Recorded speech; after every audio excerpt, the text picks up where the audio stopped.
প্রিয় সাংবাদিক বন্ধুগণ, আসসালামু আলাইকুম।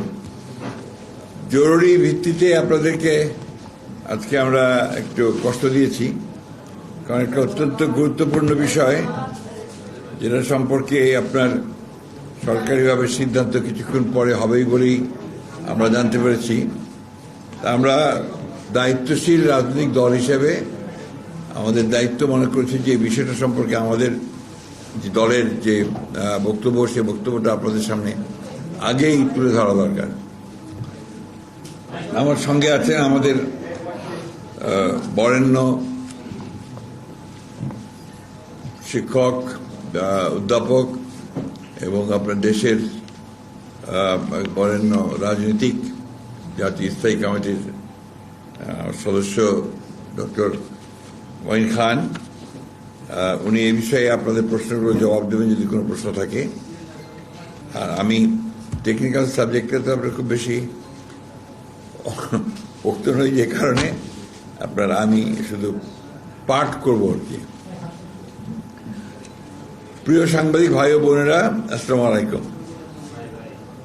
বাংলাদেশ টেলিযোগাযোগ নিয়ন্ত্রণ কমিশন বিটিআরসি সাম্প্রতিক draft telecom network licensing reform policy 2025 উদ্যোগে বিষয়টি বাংলাদেশ জাতীয় দল বিএনপির দৃষ্টিগোচর হয়েছে।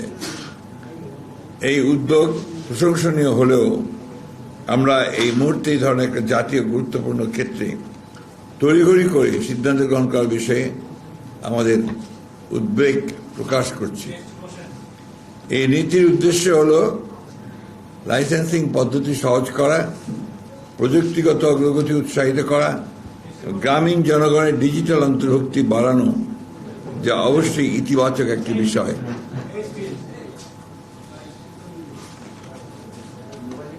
তবে খসড়া নীতিমালাটি বিশ্লেষণ করে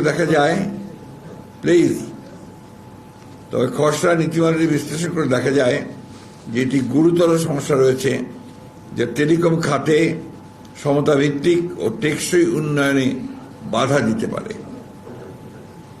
বিএনপি গঠনমূলক মনোভাব নিয়ে এই খসড়ার সম্ভাব্য দুর্বলতা, অস্পষ্টতা এবং বড় মোবাইল অপারেটরদের পক্ষে অধিক সুবিধা পাওয়ার কিছু ধারা তুলে ধরেছে, যা ছোট ও মাঝারি ব্যবসা প্রতিষ্ঠান এবং স্থানীয় উদ্যোক্তাদের ক্ষতিগ্রস্ত করতে পারে। আমরা সরকারকে জানাই, এই গুরুত্বপূর্ণ নীতি বাস্তবায়নের আগে তারা যেন পূর্ণাঙ্গ আর্থিক ও সামাজিক প্রভাব বিশ্লেষণ এবং সংশ্লিষ্ট সব পক্ষের এসএমই, বিশেষজ্ঞ, ভোক্তা সংগঠনের সঙ্গে অংশগ্রহণমূলক আলোচনা করার পর নীতিমালা চূড়ান্ত করেন। বিশেষ করে সামনে জাতীয় নির্বাচনকে সামনে রেখে, বিবেচনায় রেখে এই ধরনের একটি জাতীয় গুরুত্বপূর্ণ নীতিমালা এ সময়ে একতরফাভাবে প্রণয়ন করা সমীচীন হবে না বলে বিএনপি বিশ্বাস করে। সম্ভাব্য সমস্যা ও চ্যালেঞ্জ: বাজারে একচেটিয়া আধিপত্যের ঝুঁকি। একাধিক সেবা খাতে মালিকানা রাখার নিষেধাজ্ঞা তুলে নিলে বড় মোবাইল অপারেটররা একাধিক খাতে একচেটিয়া নিয়ন্ত্রণ প্রতিষ্ঠা করতে পারবে। এতে প্রতিযোগিতা কমে যাবে, ছোট প্রতিষ্ঠানগুলো পিছিয়ে পড়বে। এসএমইদের আর্থিক সংকটে পড়ার আশঙ্কা দেখা দেবে। ডিরেগুলেশনের নিয়ন্ত্রণ শিথিল পরে এসএমই, বিশেষ করে স্থানীয় আইএসপি বা ছোট টেলিকম অপারেটরদের সম্পদ ও দায়বদ্ধতা নিয়ে সুস্পষ্ট দিক নির্দেশনা না থাকায় তারা বড় ধরনের আর্থিক সংকটে পড়তে পারে। বিদেশি মালিকানার অনির্দিষ্ট সময়সীমা: বিদেশি বিনিয়োগকারীদের জন্য মালিকানার সীমা নিয়ে অস্পষ্টতা আছে, যা বিনিয়োগ নিরুৎসাহিত করতে পারে এবং খাতের স্থিতিশীলতা বিঘ্নিত করতে পারে। 2. অস্পষ্ট ও অনির্ধারিত বিষয়: ক্রস ওনারশিপের ফাঁকফোকর, উলম্ব ও সমান্তরাল মালিকানার বিষয়ে পরিষ্কার ব্যাখ্যার অভাবে বড় কোম্পানিগুলো আরও বাজার দখল করে নিতে পারে। এন্টারপ্রাইজ সার্ভিসের সীমা স্পষ্ট। মোবাইল অপারেটরদের ফাইবার ভিত্তিক ব্যবসা, সংযোগ সেবা কোথাও সীমাবদ্ধ তাই স্পষ্ট নয়, ফলে বিবাদ ও অসাম্য তৈরি হতে পারে।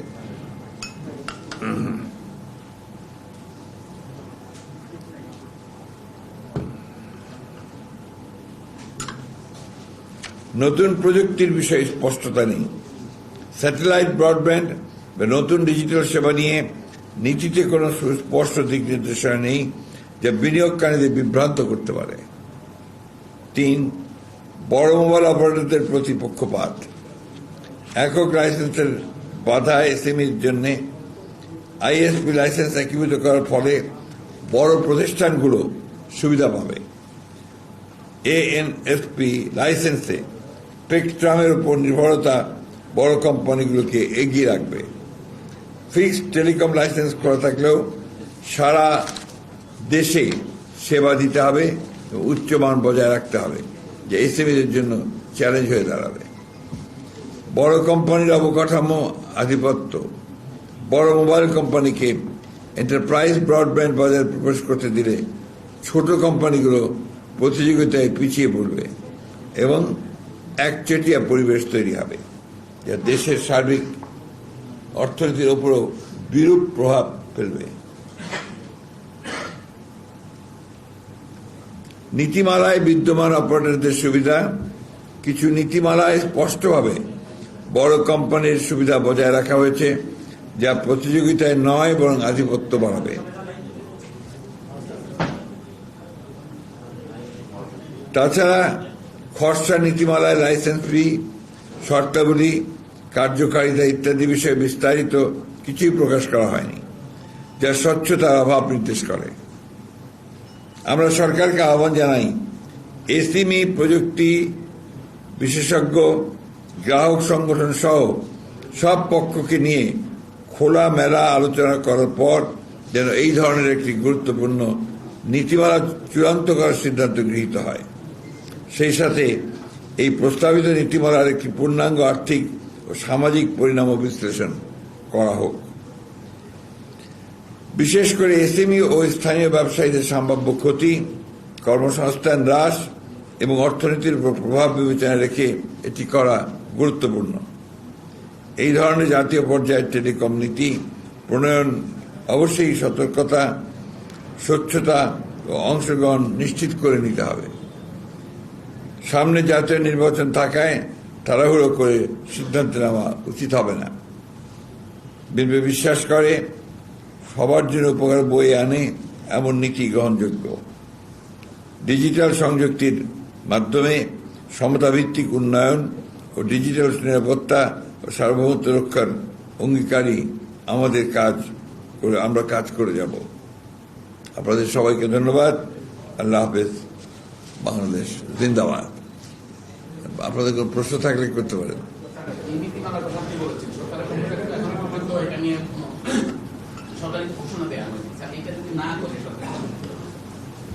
সরকার হয়তো ঘোষণা দেয়নি,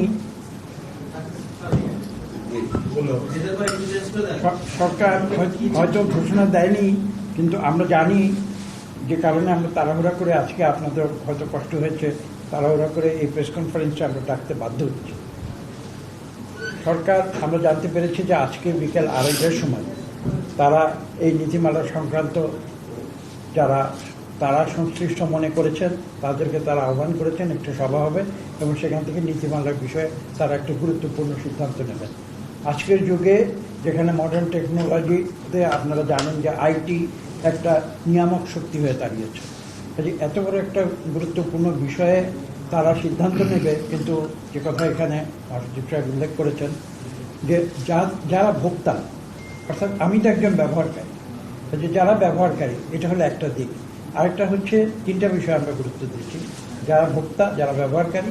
2 নম্বর যারা এসএমই আমরা বলছি, যারা ছোট সংগঠন কিন্তু যারা এই আইটি সংক্রান্ত বিভিন্ন যে ব্যবসায়িক এবং অর্থনৈতিক কার্যক্রম সেটার যারা সুফল যারা, তাদের সংখ্যাই কিন্তু বেশি। সেই এসএমইরা তারা যেন এই জায়গাতে একটা অংশীদার হতে পারে।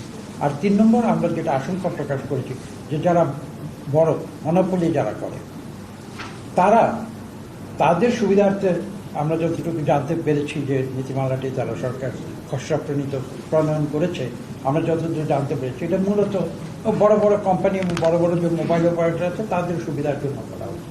তো আমরা তো জনগণের সঙ্গে কাজ করি, আমরা জনগণের যাতে এই টেকনোলজির সুফল যাতে জনগণের কাছে পৌঁছায় সেটাই তো আমরা চাই। যারা ব্যবসা করবে তারা টাকা করে, এটা আমরা জানি। দেখেন অতীতে 15 বছর কি হয়েছে, ওদের নীতিমালায় কি ছিল, তারা দেখেন একটা এমন একটা মনোপলি সৃষ্টি করেছিল, শুধু মনোপলি নয়, তারা একটা অলিগার্কি সৃষ্টি করেছিল। অর্থাৎ তাদের যে সমর্থন পুষ্ট কিছু সীমিত সংখ্যক লোক তারা সমস্ত অর্থনীতির সুফল পাবে। আজকে আমরা তো প্রত্যাশা করি আজকে জনগণের যে সংগ্রাম, ছাত্র জনতার যে এবং আত্মদান, তার ফলে যে সরকার এসেছে, একটা কেয়ারটেকার বা ইন্টারিম গভর্নমেন্ট যেটা এসছে, যারা গণতন্ত্রের আমাদেরকে নিয়ে যাবে সেই উত্তরণের জন্য যারা কাজ করছে, আমরা তো তাদের কাছ থেকে ভিন্ন কিছু আসবে এবং সেই কারণেই কিন্তু আমরা নিজেরা একটু আগ বাড়িয়ে এই সিদ্ধান্ত নেওয়ার আগেই কিন্তু আমরা সরকারের কাছে আপনাদের মাধ্যমে এবং দেশবাসীর কাছে আমরা জানাতে চাই যে আমাদের মতামতটা কি। আমরা কিন্তু মডার্ন টেকনোলজির বিস্তার চাই, এটা কিন্তু কেউ ঠেকাতে পারবে না। দুনিয়ার সভ্যতার যে প্রগতির যে সামনের দিকে যায় সেটা কিন্তু সামনের দিকে যাবে, সেটা কেউ ঠিকই ব্যক্তিগতভাবে কেউ ঠেকিয়ে রাখতে পারবে না, বা দলগতভাবে কেউ আমরা ঠেকিয়ে রাখতে পারবো, এমনকি কোনো ইন্ডিভিজুয়াল একটি সরকারও কিন্তু সেটা ঠেকিয়ে রাখবে, সেটা সামনের দিকে যাবে।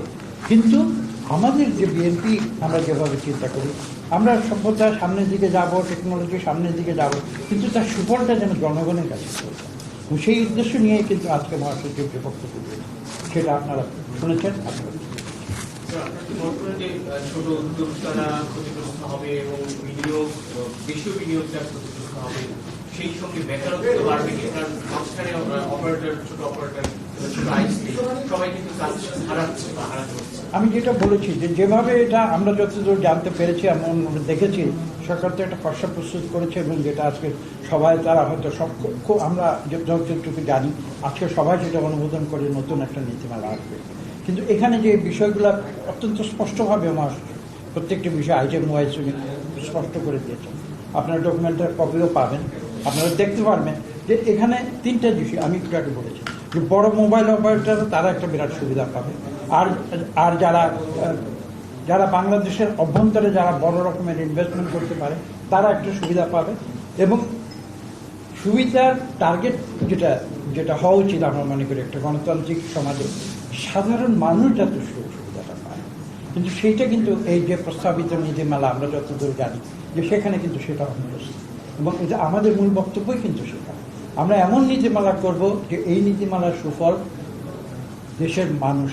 এবং একটা কথা আছে এখানে দেখুন যে গ্রামীণ যে আমাদের জনগোষ্ঠী, বাংলাদেশের মানুষের এখনো তো একটা বিশাল জনগোষ্ঠী গ্রাম অঞ্চলে বসবাস করে, সেখানে তাদের সুলভ মূল্যে তাদের কাছে ইন্টারনেট সুবিধা পৌঁছে দেয় এবং তাদের কাছে এই যে টেকনোলজি, এবং আজকাল আপনারা জানেন যে এআই যেটা আজকের পৃথিবীকে যারা যে ঢেউ তুলেছে এআই, সেই এআইয়ের যে সুফল সেটা যদি সাধারণ মানুষের কাছে না পৌঁছায় তাহলে তো এই টেকনোলজি আমরা দেখেন আমরা তো রাজনীতি করি, বিশেষজ্ঞের কথা এখানে আমরা বলেছি, বিশেষজ্ঞরা তারা আমাদের উপদেশ দেবেন, কিন্তু আমি এটা বিশ্বাস করি বিশেষজ্ঞরা কি করবেন, তারা they will give us the policy option, কিন্তু যারা জনগণের প্রতিনিধি they will take the policy decision. এখানে পলিসি অপশন এবং পলিসি ডিসিশন এইটা কিন্তু আলাদা করে দেখতে হবে।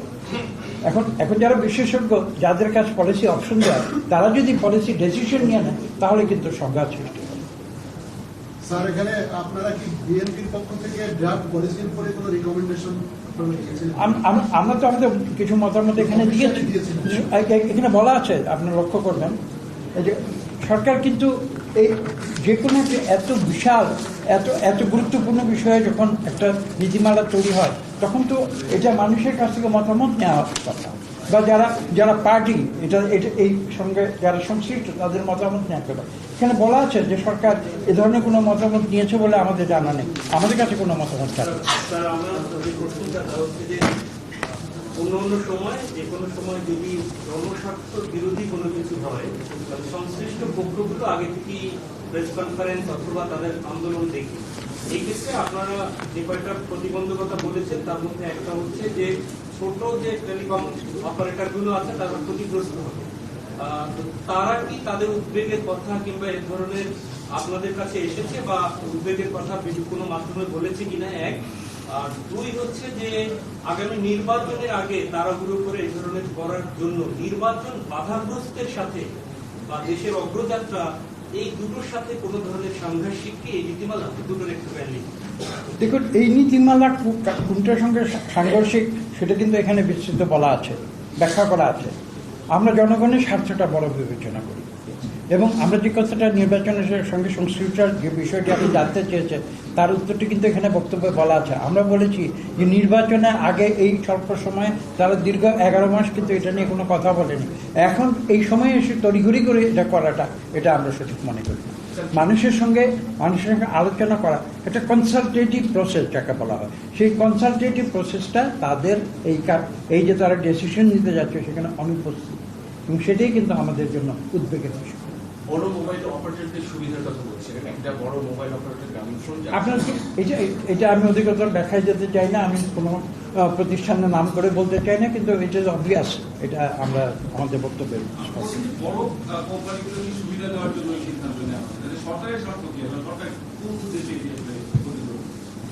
দেখুন, এই আমি কিন্তু এটা উত্তর ইতিমধ্যে দিয়ে দিয়েছি। আপনারা বিগত সরকারের উদাহরণ আমরা দিয়েছি। এখানে দেখুন, প্রতিটি সমাজে এবং যারা রাষ্ট্র ব্যবস্থাকে যারা নিয়ন্ত্রণ করে তারা সবসময় চায় দেখেন একটা অলিগার্কির মাধ্যমে। আগে একটা মনোপলি ছিল, কিন্তু দেখেন আমি এই কথাটি স্পষ্ট করে দিতে চাই, বিশ্বের সবচেয়ে বড় ক্যাপিটালিস্টিক দেশ কিন্তু হচ্ছে আমেরিকা। এই আমেরিকার দেশে পর্যন্ত একটি আইন আছে এবং ইউরোপীয় এই আইনটা অত্যন্ত গুরুত্বপূর্ণ আইন আছে যাকে বলা হয় অ্যান্টাই মনোপলি অ্যাক্ট। কিন্তু তারা কিন্তু ক্যাপিটালিস্টিক সমাজ ব্যবস্থা এবং অর্থনৈতিক ব্যবস্থা হওয়া সত্ত্বেও তারা কিন্তু জানে যে মনোপলি একটা এমন পর্যায়ে যদি চলে যায় তাহলে কিন্তু তাদের ক্যাপিটালিস্টিক ব্যবস্থা ভেঙে পড়বে। কাজে তারা কিন্তু সতর্ক এবং এটাকে বলে চেক অ্যান্ড ব্যালেন্স তারা সিস্টেমের মধ্যে করে রেখে। কিন্তু আমাদের এখানে কিন্তু এখানে এই নীতিমালা সেই ধরনের কোনো চেক অ্যান্ড ব্যালেন্স নেই, সেই কথাটি কিন্তু আমরা বলছি। সবকিছুর পিছনে তো রাজনীতি। এখন বড় অপারেটরদের সুবিধা দিয়ে যখন রাজনৈতিক ক্ষমতায় থাকে তারা হয়তো কোনোভাবে লাভবান হয়, এদের তো কোনো রাজনীতি নেই, এদের আসলে ভীষণ দেখে এরা কেন এটা করতে পারে?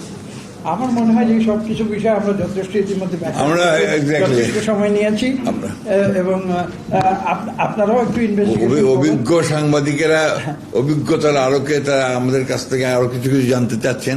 আমাদের বক্তব্য এই পর্যন্ত। একটা টেকনিক্যাল প্রশ্ন, সেটা হচ্ছে আপনারা কি মনে করেন যে লেয়ার তো কমে যাচ্ছে, সুনির্দিষ্ট কয়েকটা মোবাইল অপারেটরের কাছে নিয়ন্ত্রণের ক্ষমতাটা যাচ্ছে, এর ফলে রাজনৈতিক সামাজিক অস্থিতিশীলতা তৈরির এক ধরনের সুযোগ সৃষ্টি হবে কিনা সেটা আমি ইতিমধ্যে ব্যাখ্যা করেছি। এটা এমন একটা টেকনোলজি আজকে এটা কিন্তু হাইটেকের মধ্যে পড়ে, এমন একটা টেকনোলজি। কিন্তু বাস্তবতাটা হচ্ছে এই হাইটেক কিন্তু একদম নিম্ন স্তরে সাধারণ মানুষের জীবনে প্রভাব ফেলতে পারে এবং ফেলছে, আপনি সারা দুনিয়াতে দেখছেন। কাজেই এখানে কিন্তু বিষয়টা কিন্তু এটা প্রতিটি গ্রামের একজন নিরীহ মানুষ তার উপরেও কিন্তু এর প্রভাব পড়বে, সেই জন্য এটা এই প্রশ্নটার সম্পৃক্তি করি, সেটা যদিও আপনি স্কিপ করেছেন, সেটি হচ্ছে যে এর মাধ্যমে কি সরকার অন্যান্য দিকটায় ফোকাস বেশি দিচ্ছে, নির্বাচনের যে জায়গাটায় সেটি কমে যাচ্ছে, সেটি কি আবার কি হয়? আমার মনে হয় যে আমরা যেটা বলেছি এটা একদম পুরোপুরিভাবে স্বয়ং সম্পূর্ণ, এর বাইরে আর কোনো কথা বলার কোনো সুযোগ আমাদের কাছে আজকে নেই। এই নীতিমালা অবশ্যই জনবান্ধব হওয়া উচিত এবং আপনারাও কিন্তু বলেছেন যে আগামী নির্বাচনকে সামনে রেখে এই ধরনের নীতিমালা দেওয়া উচিত। তো আমরা কোনোভাবে কিন্তু উচিত না বলিনি, উচিত না বলিনি। নির্বাচন নিয়ে আসলে এই সংবাদ সম্মেলন নির্বাচন নিয়ে আসলে একটু নীতিমালার মতো কিছু তো বলা উচিত। ব্যাপার হচ্ছে যে এটা আমরা আপনারা লক্ষ্য করেছেন নিশ্চয়ই যে আমরা অত্যন্ত সতর্কতার সঙ্গে আমরা বর্তমান যে রাজনৈতিক পরিস্থিতি, গণতন্ত্র উত্তরণের যে পথ, সেই পথকে মসৃণ রাখা এবং আমরা যে লক্ষ্যে এতগুলো প্রাণ গেছে সেই প্রাণের বিনিময়ে আমরা যেন সুস্থ সুন্দরভাবে যেতে পারি সেই পথেই আমরা হাঁটছি। যে কারণে আমরা কোনো রকমের এমন কোনো আপনার বিষয় অবতারণা করতে চাই না যেটা আপনার বিরোধিতা বা একটা সংঘাতমূলক বক্তব্য আসতে পারে। আমরা খুব স্ট্রেট ওয়েতে এই ইস্যুটা আমরা মনে করেছি যে এই মুহূর্তে দেশের মানুষের এটা জানা দরকার, তাদেরকে সরকারকেও জানানো দরকার। আমাদের as a responsible political party আমরা আমাদের দায়িত্ববোধ থেকে আমরা এই জিনিসটা জনগণের সামনে আপনাদের মাধ্যমে তুলে ধরলাম। Now it is the responsibility of the government, interim government, যে তারা কিভাবে এটাকে নিচ্ছে। ধন্যবাদ।